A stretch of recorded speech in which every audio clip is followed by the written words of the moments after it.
Hello everyone, this is Sabrina and you're watching another episode of Coffee with Sabrina. Today is a fantastic guest. Boring stuff just like insurance, but we all need it. So here we are going to talk a little bit with Don about his business, something we should all be thinking about, something that we should all be having a connection, a really good relationship with someone for our businesses if we're a business owner. So Don, thank you so much for being on the show today. Oh, thank you for having me. I say boring stuff because I get on here and I start talking about insurance and I'm like, how can I make this interesting? Because, it's not stuff that we want to talk about. So tell us a little bit about who you are.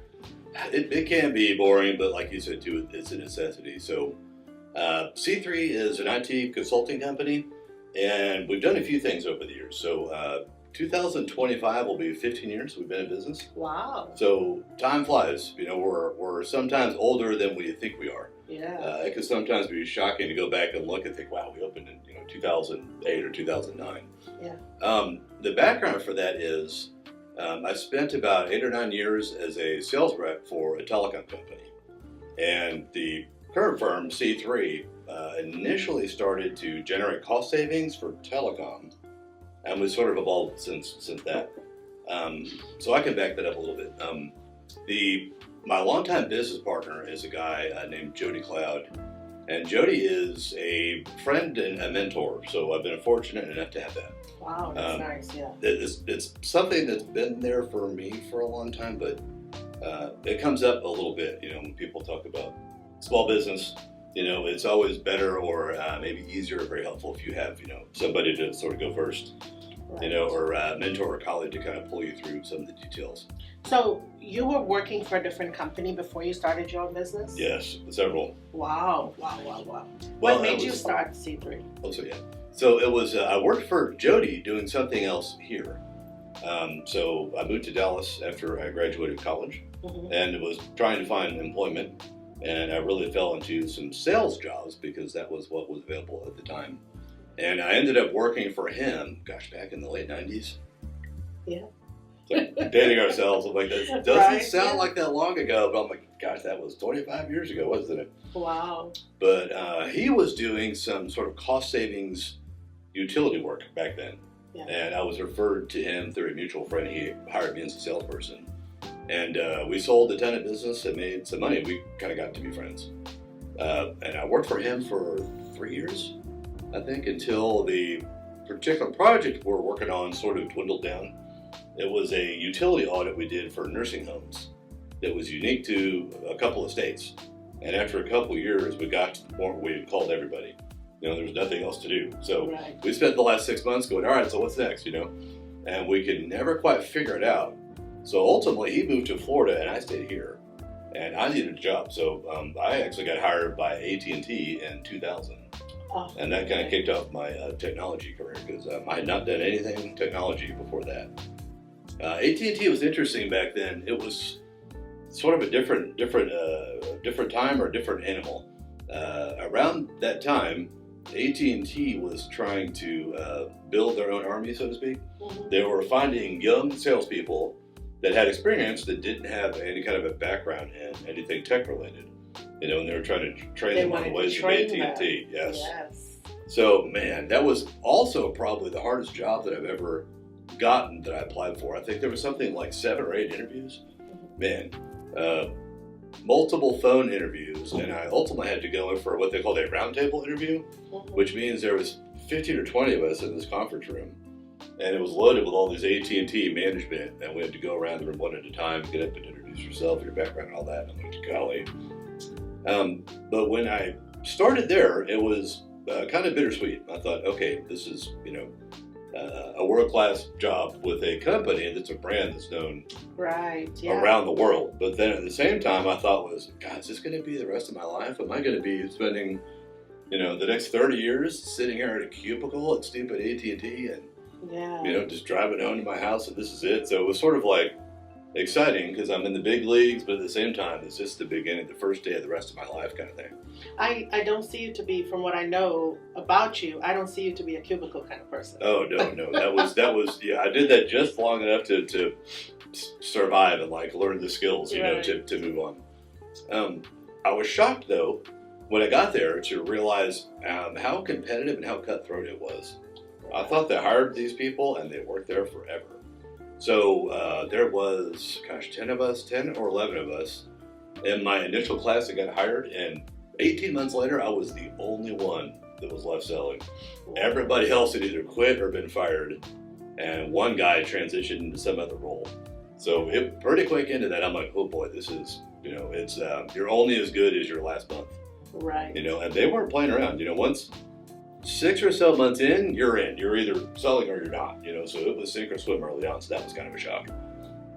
But I managed to sell a couple of accounts, that kept me employed for a while. So I worked there for about 3 years and got frustrated and did the old-fashioned thing we do when we change jobs. I quit and I went to a competitor doing the same thing for a little bit more money. Mm-hmm. And I went to a company called Quest, which is down Lumen. It was Quest and then CenturyLink and now Lumen. And it's basically the local phone carrier in the western states like Arizona, Colorado. Yeah. I spent about 4 years there, and that was getting frustrating too because it was sort of the same job. It was the same stuff, different day. Right. Going to a cube, making a little bit of money, and clocking in my numbers. And I kept trying to get promoted then, but I wasn't getting promoted. After, probably 2 years or so of being successful. No promotion. No promotion. I wasn't a President's Club guy. I wasn't selling 300%. Right. Getting sent to the beach. But you still expect a promotion at some point. Right. I was putting up right about 195 to 110% of my number every month for the whole entire time. In baseball terms, it's like you're, middle of the lineup guy that bats, 295 and gets on base a lot. I'm like, you need that on your team. Yeah. Because not everyone's hitting home runs all the time. It's hard to do anyway. Right. But that was, discouraging to keep trying to get promoted and keep not. So I think after the fourth time they said no, I literally, just like in the movies, got mad and quit. I was like, you know what? Screw this. I'm out of here. Paul, you suck. Blah, blah, blah. Quit. I'm out. I literally did like the 1 week notice of the walkout, and was kind of embarrassed about it later. Yeah. I kind of came back in the next day and was like, I didn't mean to, whatever, but still leaving. One side note on that, I will say, there was one guy that worked with me. He was a regional VP. It was like my boss's boss's boss's boss. Mm-hmm. His name is Hector Grado. Hector, if you're out there watching this, thank you for caring. Hector is the one person who actually tried to stop me from leaving. Oh, wow. Nobody cared. My friends there kind of cared. My boss didn't care. Nobody really cared because it's such a high turnover business. It's not. There's never really a shock when anybody leaves. But I did have one upper management guy really make try to keep me from leaving. So I did appreciate that. Anywho, I went and did something else. It was still IT, but I left telecom and I went to a company called Forrester Research, who is similar to a Gartner group, and they sell consulting to big companies on certain topics. That's a weird one too. That's also boring. But they go to $1 billion companies and sell them expensive consulting reports for different stuff of IT, blah blah blah. That was a difficult job, and I was not doing well. That was probably the one sales job I think I'd ever had in my career where I was failing and possibly going to get fired. Yeah. But Jody, my mentor, started calling around then. He had moved to Florida and been gone for years, and he started calling me around that time and said, "Hey, I got an opportunity. Let's go." I'm like, "What do you mean?" We had stayed in touch a little bit, but at this time I hadn't really talked to him that much in a couple of years. Maybe he called me every once in a while. Yeah. But he sent me a plane ticket. This would have been about 2007. Sent me a plane ticket and was like, "Hey, come to Miami. Let's talk business." I was like, "Okay." That had to have been really important, right? Yeah. If he's sending you a plane ticket. I was thinking, if there's no business, I'll take the Miami ticket anyway. It's like I was in with the ticket. Right. If we're going to talk about business, that's fine too. But I'm like, I would have gone just for the ticket. Right. Yeah, I mean, I would too. Right. Plus, he's cool. We're friends, and he was you get living to spend time with someone you hadn't seen in a while. Yes, and he was living in a sweet condo right by the beach, and Jody was kind of a bit of a fancy pants back then. Drove a nice car and was going to the nice restaurants and had the beautiful girlfriend and the Shar-Pei dog and all that. So I'm like, I'll go there. But while I was there, he did start to sketch out an opportunity that turned into C3 at the time. He has done a lot of utility work and a lot of tax consulting for commercial office space in Florida. That was his business. Well, once we got past the utility project here in Dallas. Mm-hmm. He moved there and he found something similar that was unique to the state of Florida. Right. So he had to be, looking back, that was the right move. Was for him to move there because it was within the state and he has access to people. And he's a real big relationship guy. I guess a lot of us are. But he's big at showing up at your business a lot. Right. A lot of us, including me, have been a little slack about that. Lots of phone calls and lots of Zoom meetings. I'm not exactly sitting down in people's office every day. It's been a bit more challenging after COVID and everything. Yeah, I think, pre-COVID, I did that a lot. I was out, I was driving everywhere. I was racking up mileage on my car, just going and visiting and taking, business owners out to coffee and things like that. Yes. But then post-COVID, I was kind of planted at my office. Yes. I was trying to rebuild. And then I'm in the insurance world, so we've had all these storms that happen in the industry that was bringing it down. So I feel like we've been in the rebuild mode for the last 4 years, and I'm really looking forward to this new year. Me too. And Sabrina, I need to get out in front of clients more too. Here's me admitting this on YouTube for whoever sees it. But it can be a little challenging to travel. I have a teenage son that lives with me full time. Right. But that's a little bit of an excuse. I can work around that. Yeah. His mom lives far enough away that it's impossible for her to take him to school.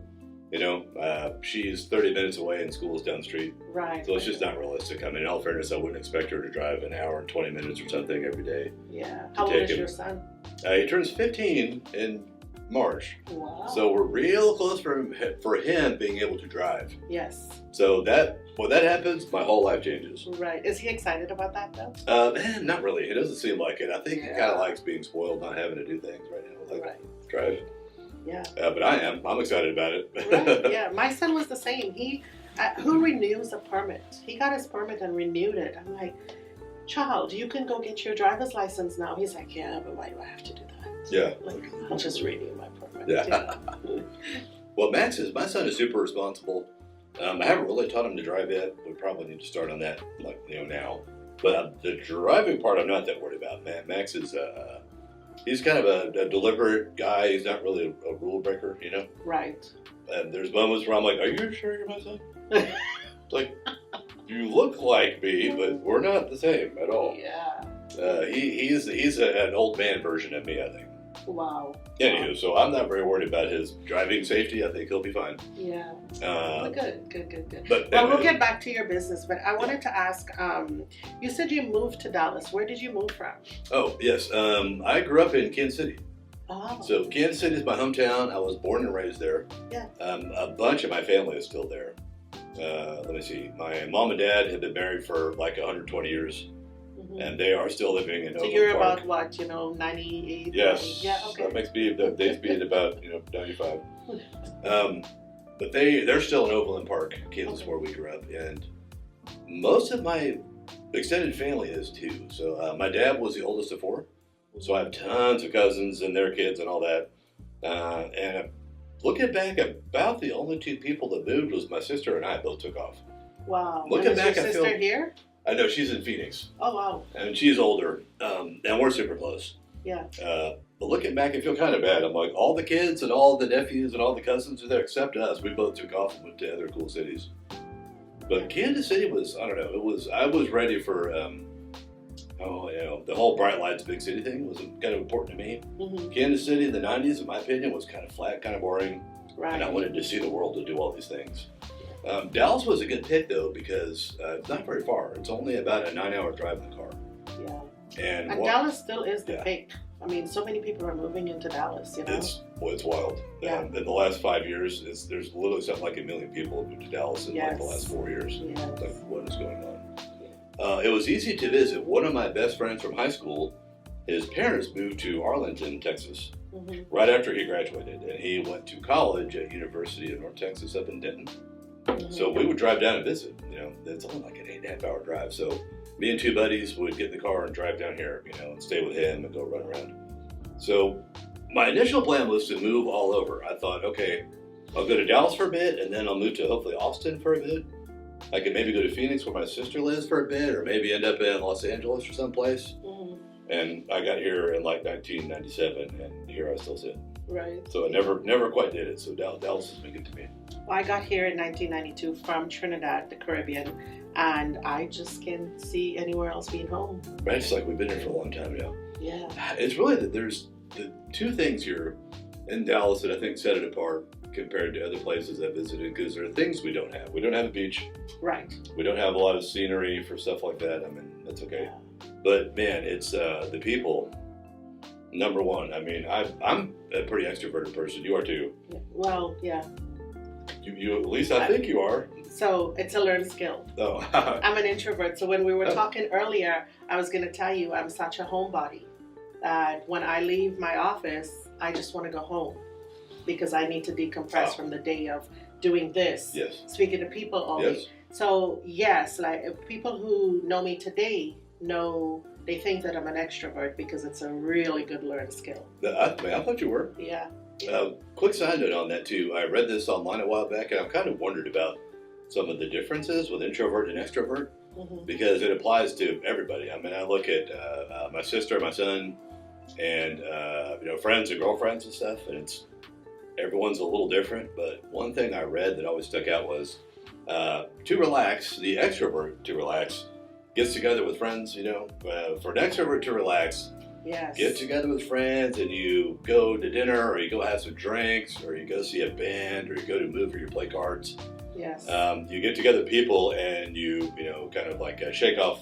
That's a recharge. The day of the week. Yes, a recharge. And then for the introvert, when they want to relax, they go home, they pull the blinds, pour a glass of wine, turn on the TV, get under the couch, or get under the covers, get the dog up there with you on the couch. Yeah.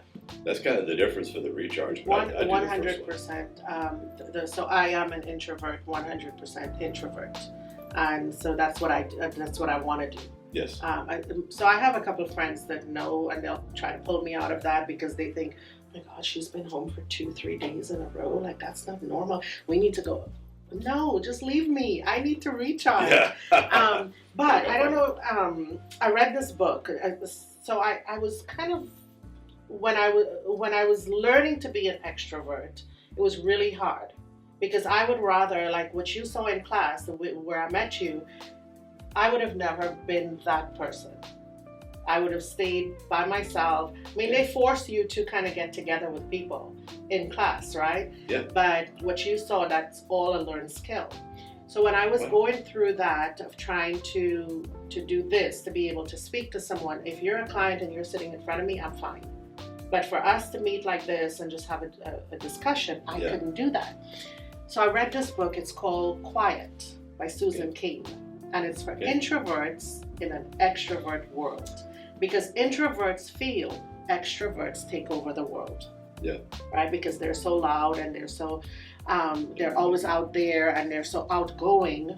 That when I say loud in a good way, I don't mean that in a bad way for my extroverts out there. But they're just outgoing. Yeah. Whereas an introvert, they can sit in the corner all day long. And they're just as happy as an extrovert. Yes. So it's a good book to read, and it gives you a good understanding of an introvert versus an extrovert. Yeah. But it also, if you have introverts in your family or your friend circle, it's a good book for them because it teaches them that they're okay. Like there was a time when my friends would think, are you depressed? Like, are you going through a depression? I'm like, no, I'm happy. Yeah. Like I feel joy. Like I'm happy. I just need to be home. Yes. So that's a good book. Oh yeah, my sister and my son are both introverts. Yeah. My son is he's a little bit in the middle. My sister is a big time introvert, and I'm a big time extrovert. My sister and I are extremely opposite in so many ways. Yes. There's a few things, if we whiteboarded it out, there's a couple of major like threads we have in common. Outside of that, I'm here and she's here. Yeah. And she kind of encourages Max, my son, to be introverted. I'm like, no. Yeah. So I'm been forcing him to be extroverted along the way, so he's in the middle somewhere. So read the book because it'll help you not force him, but to show him that he can be both. Yes. He can be both. But when you're out there, especially with you being a business owner, you don't know what direction he's going to take in the future, and if that's where he wants to go, that extrovert skill's got to come out. And so I've been in the insurance industry for the last 27 years, but my own company I've had for 12. And I've only learned that in the last 8 years. The first 4 years was rough. Oh, yes. It was rough. I'm surprised to hear that because you're extremely good, I thought, at being conversational. Yes. You know, I mean, when we were in the Goldman Sachs class with people in there's some that are a bit more outgoing than others. No one really takes over, but, you know, somebody like a Miles or a Jonathan were kind of the first one to raise their hand and answer questions. You know, I'm an extrovert. I didn't really overly participate in class because that was 8 hours of sitting there all day getting bombarded with information. You know, I didn't want to get too far into the deep water because I'm like, I need to make sure I can actually absorb all this. Right. I can be a little ADD sometimes, and it's hard for me to pay attention for 8 hours.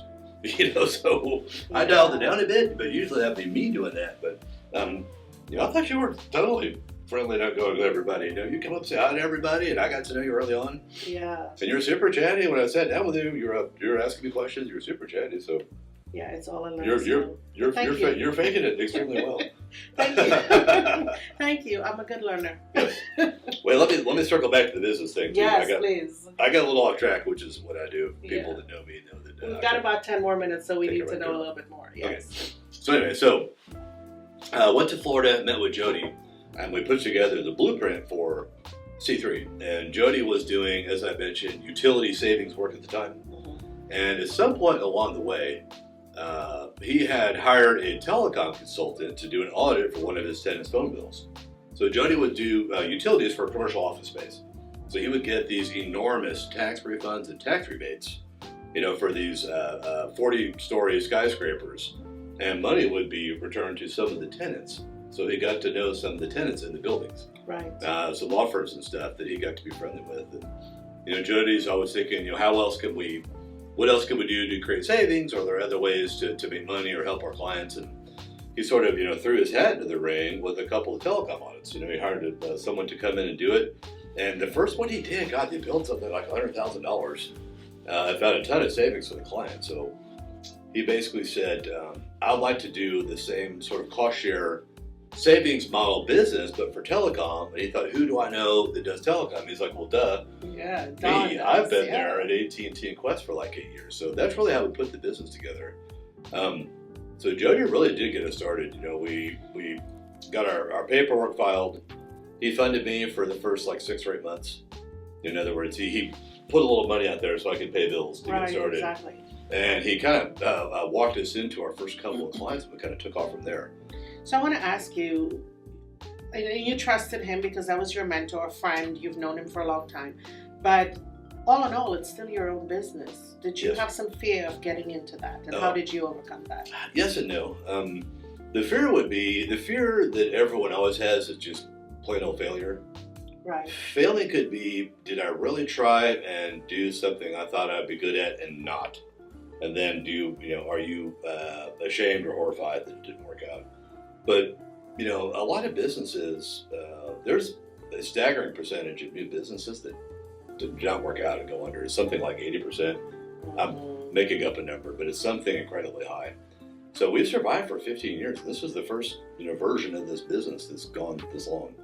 But I did think I'd be rich by now. I'm like, we're going to do this. I'm going to be a millionaire baby, 45. I'm out. So live on the beach. And it's not that easy either. It's not, making money independently like that is a lot harder than it seems. At least it is for most people. Yeah. But there was some fear for sure. But if I hadn't have had him, I very seriously doubt I would have done it. Right. Because I needed to pay bills for the first year. I needed a little bit of funding to get started. So did you feel like you worked harder when you started your business? Yes. Okay. Oh man, I actually did a little formula about a year in. So when I worked at AT&T and Quest, you know, we mentioned the cubicle lifestyle. I was in a cubicle there for a long time. Mm-hmm. I went back at some point and did some fuzzy math for what I always did during the day. And I'm chatty, which does not help in an office environment. Because I'm one of the guys that's out there going to talk to everybody. How's it going? So I thought between, you know, our mandatory team meetings and between the constant like lunch and learns, you know, and all the internal stuff we had, I mean, I would have like 2 or 3 hours a day maybe to actually do my actual job. Right. Which is call the clients and set meetings to try to sell stuff. So man, when I started working on my own, and I had, you know, none of those things over my head, it was ridiculous the amount of work I got put out. In the first 24 months, I mean, I did more work than I'd done in probably 10 years prior. Wow. Because I didn't have a set schedule and I didn't have deadlines or anyone distracting me. I could just get in the zone and go. So I would just write contracts and content, and I researched clients, and I made thousands of phone calls and set up a bunch of meetings with folks who we ended up doing business with, and I found owners out there. Because it's sort of like take out the management and the internal meetings and all the stuff that comes along with having a corporate job, and just do whatever you're hired to do. Right. Go sell business, and then if you do that all the time, you get 10 times more done. So I got that's fantastic. Way more work done. Yeah. Good. So you've been in it for 15 years. What Yes. would you say was your lowest moment and your biggest moment? Okay, so a quick precursor to that too. As far as the IT part goes too, I don't think I explained it quite there. So we do billing audits and cost savings for clients for their telecom and software that we've added. Mm-hmm. So a customer signs a contract with us, we sign a business, and they give us all their telecom bills and contracts, all their voice, data, internet, cell phones, and we build a super detailed inventory document that documents every nickel spend in every location, and we scrub it from there. We're disconnecting services they're not using. We're redoing all their contracts. We're shutting off cell phones they're not using. We could sometimes source new vendors. So a lot of it is cleanup and savings. And we average, 25+% pretty much in every project. Wow. The smaller companies can be a bit more challenging. If a customer has 2 sites and their bill's $5,000 a month, there may not be a whole lot we can do there, unless we maybe find somebody new. But the bigger firms is where we kill it, because those are harder billing modules to manage. We like to sell to customers that probably have something like, this is a wide range, but say $75,000 to maybe $200,000 a month in telecom billing, because that's a lot of stuff, and it's virtually impossible for a client to scrub that on their own. Right. So occasionally they'll reach out to the consulting world and pull in somebody like us, and we scrub it all and find all the savings within.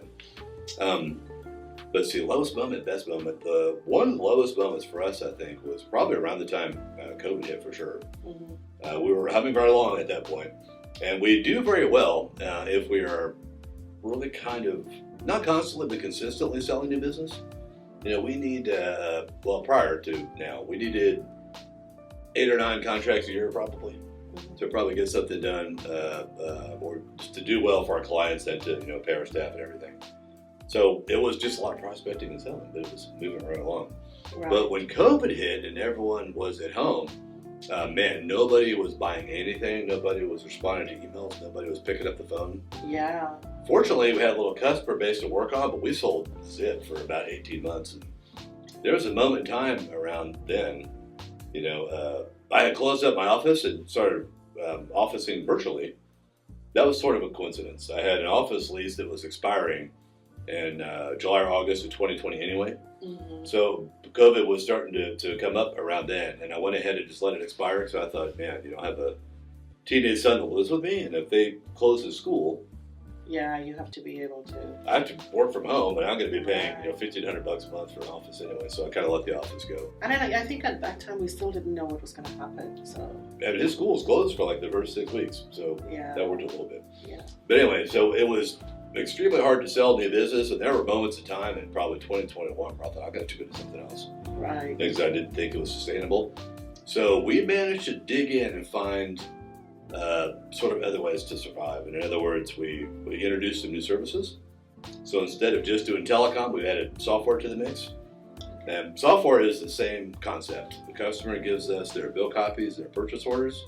We build out inventories of all the licenses and what they're used for. Yeah. We disconnect what they're not using and renegotiate and generate savings. And we added a couple other services that have more monthly recurring revenue instead of this consultant bill. And you've kept those services going? Yes. Oh man, and tried to expand on them too. Awesome. So that was the low point. Was I was on the ropes for sure in 2021. Right. We slugged it out, man. Well, I'm very proud of you for doing that. Well, thank you. Yeah, we literally toughed it out. It was not easy. Yeah. As far as successes, there's been a few. the big successes for me is, we've sold quite a bit of business over the years, but when we do a really, really good job for a client, I mean, we've killed it for a couple of customers, and that's pretty rewarding as far as what we do. Right. One of our best clients is a healthcare group down in Georgia, and they're not even that large as far as spend. They're probably in the middle of the actual IT spend that they have, but my gosh, we have done. So you do work for people outside Texas? Oh gosh, yes. Okay. Oh yes. Okay. We're U.S. domestic, and we could even do global. We've installed global networks and stuff too. I love that, and I'm glad that you said that, because we didn't know that. So. Yes, we can definitely do global. Ideally, in fact, one of the better situations for us would be a U.S.-based company with quite a bit of services or locations overseas. Because if you are based in like Denver, Colorado, you have global footprint, and you're in Asia and Europe and South America and everywhere else, and you have services there that you pay for here, you don't really, depending on how good your sourcing department is, you may or may not know what you're supposed to spend for those. Right. So let us go take a look. We can go audit your bills in Buenos Aires or in Germany or Italy or France, and we can see, we can take competitive bids and see what's out there. Yeah. So we've saved a lot of money doing that. Well, I would love to keep chatting with you on camera, but I know we're going to have to end this at some point. So, do you have anything you would like to share with the audience? Yeah. As far as small business goes, small business is sort of a double-edged sword. There's plenty of reward and upside as far as money to be made, or if you want to sort of implement your own ideas about how to work or what could work more effectively. That's been pretty rewarding for me. I mean, quite honestly, if I go back and look at the last 15 years, it is highly likely I would have made more money if I would have stayed where I was at. Right. If I would have stayed in a corporate entity and I could have got promoted, I could have some big six-figure jobs with big 401ks and everything. But would that have generated the happiness that I needed to survive? So we're passionate about what we do, but running a business has been more fun than sitting in a cubicle, that's for sure. Yeah. But I would say, one or two pieces of advice I would have is think through it very carefully. You have to figure out what your 3 to 5 year plan is. It sounds like an obvious thing to say, but if you're like, hey, I have this product or service, let's go. You need to have customers lined up, or you ain't going to make any money. Unless you have an investor that's going to seed you a bit with money, because you need to think, how am I going to pay my mortgage in the next 2 years? Right. That's kind of number one. So how am I going to earn a bit? So if you have a business opportunity where you can bring clients with you, yes. You're working in a marketing agency, you're going to open your own agency, you're going to bring 2 with you. If you are a telecom person and you're going to open a consulting business, can you bring customers with you? If you can start with a couple of clients, that could be game changing, because that can pay your bills as you build the rest of the business. So be very careful. Think it through. Make sure you have several clients either signed or in the funnel before you get started. That's my piece of advice. Or interest, serious interest. I think that's really important. I think a lot of the people that I've talked to that have successful business, they had a plan.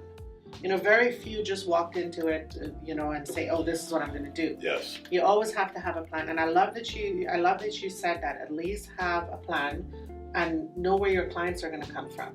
Oh. For a single income household, it's hard, so you have to have that income to support you. That's a good point. But if you have a double income, then you have to make sure that your partner can carry the household. That's a great point. I never thought about that too, because of course I've been divorced for a long, long time. Yeah. And my sons lived with me, and I didn't have a wife in there making any money. Right. So I was like, I was paying the rent or not. Yes. Was pretty much how it is. So that could be stressful. Some people like a challenge. I sometimes like a challenge. I don't mind taking risks. So that was, believe it or not, kind of exciting for me. It wouldn't be very exciting now. Right. But 15 years ago, I was kind of like, let's do this. Yeah, all right.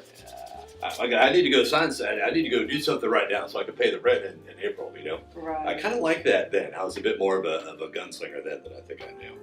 Good. Well, if the audience wants to reach you, how can they reach you? So email is always the easiest place. My email is dmorrow@c3usa.com. So it's DMORROW letter C, number 3, USA.com.